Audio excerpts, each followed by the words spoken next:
All right, Ian. Yeah. You know we care about parenting a lot in the CU podcast. We're one of the industry influencers when it comes to parenting and raising children here. We parental influencers. Yes, we're parental influencers. So the New York Times, via the Japan Times, had an article come out that was, I guess, made the rounds on the 17th. Children's screen time has soared in the pandemic, alarming parents and researchers. It's New York Times via the Japan Times. Did I reverse it? Yeah. Okay. Yeah. That's where we're So getting Japan the Times article. stole it from New York Times or reposted That's basically what it is. Okay. It's a New York Times article. This is just how we're reading it for free. Okay. Okay. So it starts on the it starts talking about the Reichert family in Boulder, Colorado, and how their 14-year-old son has pretty much started devoting all of his time to playing Xbox. And they talk about how he used to be into sports and going outside and doing that sort of stuff. And, you know, they're concerned because all he's been doing is playing Xbox. And it starts off rather dramatic with the father yelling at his son, "I failed you as a father," he told the boy despairingly. Is that true? Come on, Dad. Come on, John. So they're worried because he's devoting nearly all of his leisure time, about 40 hours a week, to Xbox and his phone. During an argument they had, he pleaded with his father not to restrict access to his phone, calling his phone his whole life. And that was the tipping point for his dad. "His whole life," said Reichert, a technical administrator in the local sheriff's office. "I'm not losing my son to this." Okay, that's a little dramatic, and I also want the dad to think back to when he was a kid, especially as a teenager. Well, this guy's probably what, mid to late 40s? He looks 48, older than that 50. to me. I'll say Yeah. he's 50. Yeah. He's 50. Lots of things were your life as a kid. And it's a pandemic. Your child can't go out and do the things they used to do. So, yes, they're naturally going to be playing games more.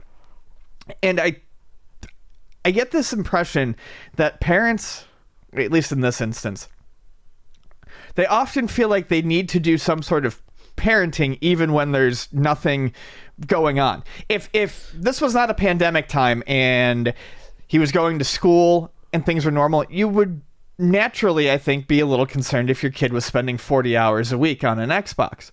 But what are they supposed to do during a pandemic, especially when socialization, and that's the thing I think escapes a lot of parents these days, we're getting to that point where I think we're almost to the point where we're no longer going to have parents who don't understand this stuff because we all grew up with it. Do you get what I'm saying? Like, Sure. We're going to have a large understanding of this, but I don't think they understand just how much it is about the socialization and not just the gaming. Talk about video games and not the cell phone stuff. Yes. It's two different things to me. Okay.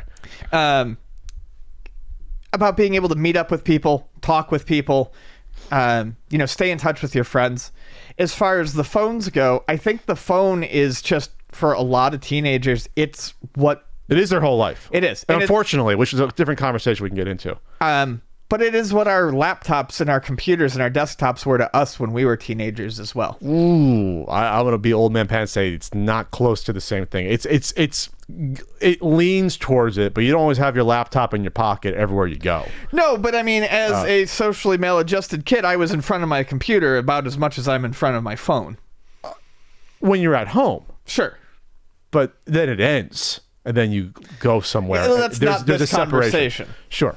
Well, let's stick to the games for now, though. Let's stick to the games. That's what I was. Games is a means of socialization, especially when you communicate with friends. Hey, I'm playing this game. We're playing this game, or not necessarily playing together, but it's something to commiserate over. Because even growing up without online games, multiplayer games, you talk to your friends. Hey, I got stuck on that Ninja Gaiden boss, or how do you it was a way to communicate. It was a way. It was a hobby that you connected with. You would share the tips and things. You would. Sure. You would talk about, hey, I'm getting this game or this game. Oh, I rented this game this weekend. It was a way to connect with your friends. So I don't think that should be lost here. Now, yes, you can game too much, but that's on obviously the parent to parent.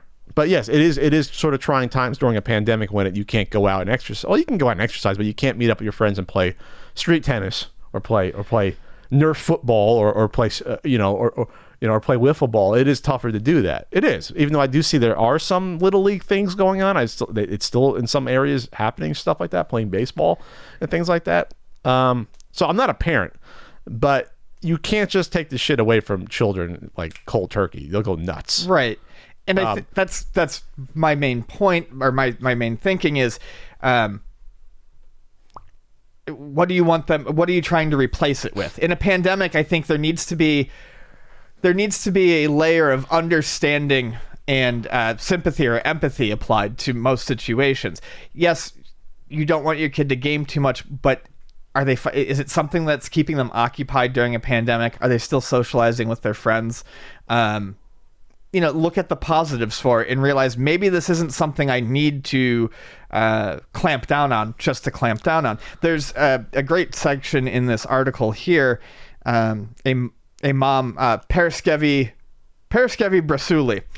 She says, I just saw that article. Part of it, yeah. She just says, so I take it away and then do what? A puzzle? Learn to sew? Knit? I don't know what the expectations are. And she's raising 4 kids who are 8, 6, 3, and 1 with her husband in a 2-bedroom Manhattan apartment. Jesus. We're just trying to fill time here. So if you take away their games, exactly, what do you expect them to do next? And yes, reading, variety is the spice of life. Reading, sure, learn a craft, but it all goes back to that socialization. They're not socializing when they're doing that. They're alone, they're isolated, they're cut off. Device time has replaced sports on weekday afternoons and soared 70% on weekends, she said.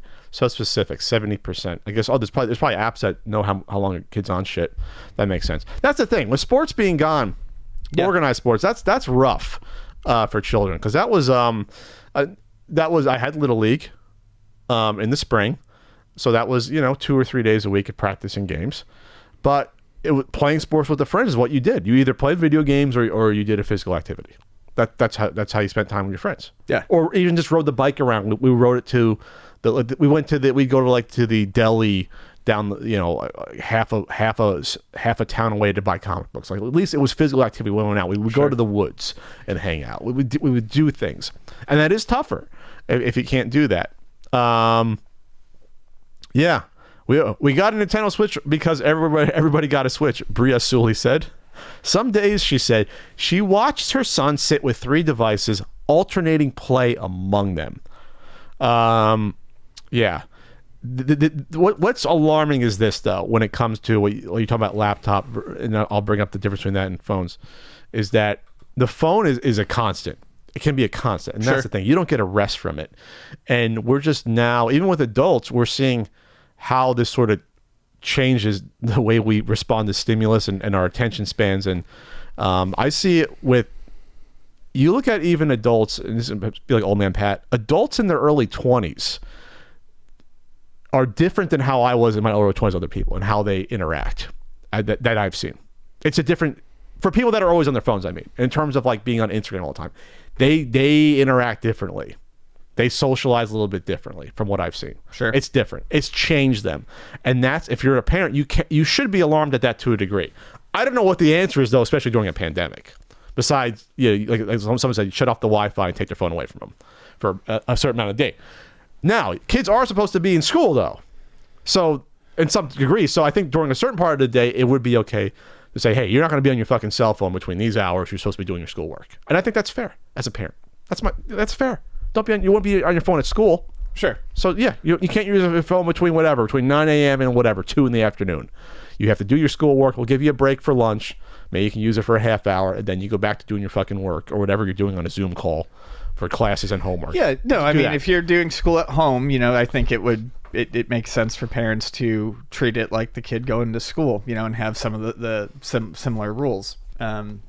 No phone usage, no texting, that sort of thing. Now, I am kind of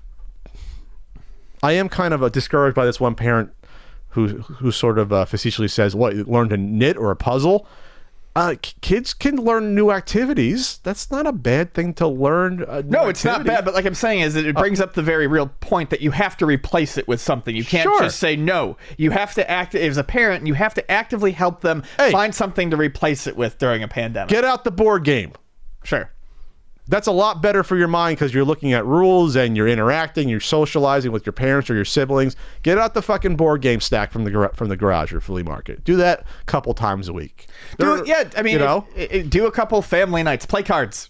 Play cards. Friends, family. Friends. There's things you can do. But yeah, that family, the Breitkart family that starts with, I just feel like they're... I feel bad if you're in a 2-bedroom Manhattan apartment. There's no backyard. Family. Talking about a different family now. Okay. The Reichardt family, though, in closing, they say some things that make me feel like they just don't understand things, and they look at video games as nonsense that has no value. The family dog died on New Year's Eve, and James said that playing games with his friends helped him to not think about the loss. This concerned his mother, Kathleen Reichardt, who felt that her son was escaping the emotions of real life. Fuck you. That's understanding. Kids need an escape. Yeah, kids need an escape. What and is adults. What is he supposed to do? Just fucking stare at the dog's empty cage and cry for 3 days straight until you've decided he's fucking shown that he's been emotional enough? And then it ends with this one. The mom also says, "What are you gonna do when you're married and stressed? Tell your wife that you need to play Xbox? You know what? There are lots of healthy adult relationships where that is a hobby that people use to blow off steam." Like this is just it's very frustrating. Especially these two people. Well, they were perfect for the article. That's why how do they find these people? Who are these people? Like, how do they find them? Like, they find the two, not boomers, but, older Gen X here that are out of touch when it comes to video games at all. Because they must have played a video game at some point.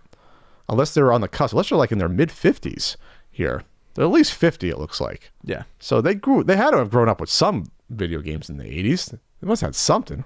But there were kids in the 80s that didn't play video games. They thought it was a nerdy thing. Maybe they didn't, Yeah, that's what I'm saying. As time goes on, we'll have fewer and fewer adults that are out of touch with, gaming and how it can be, a healthy adult hobby.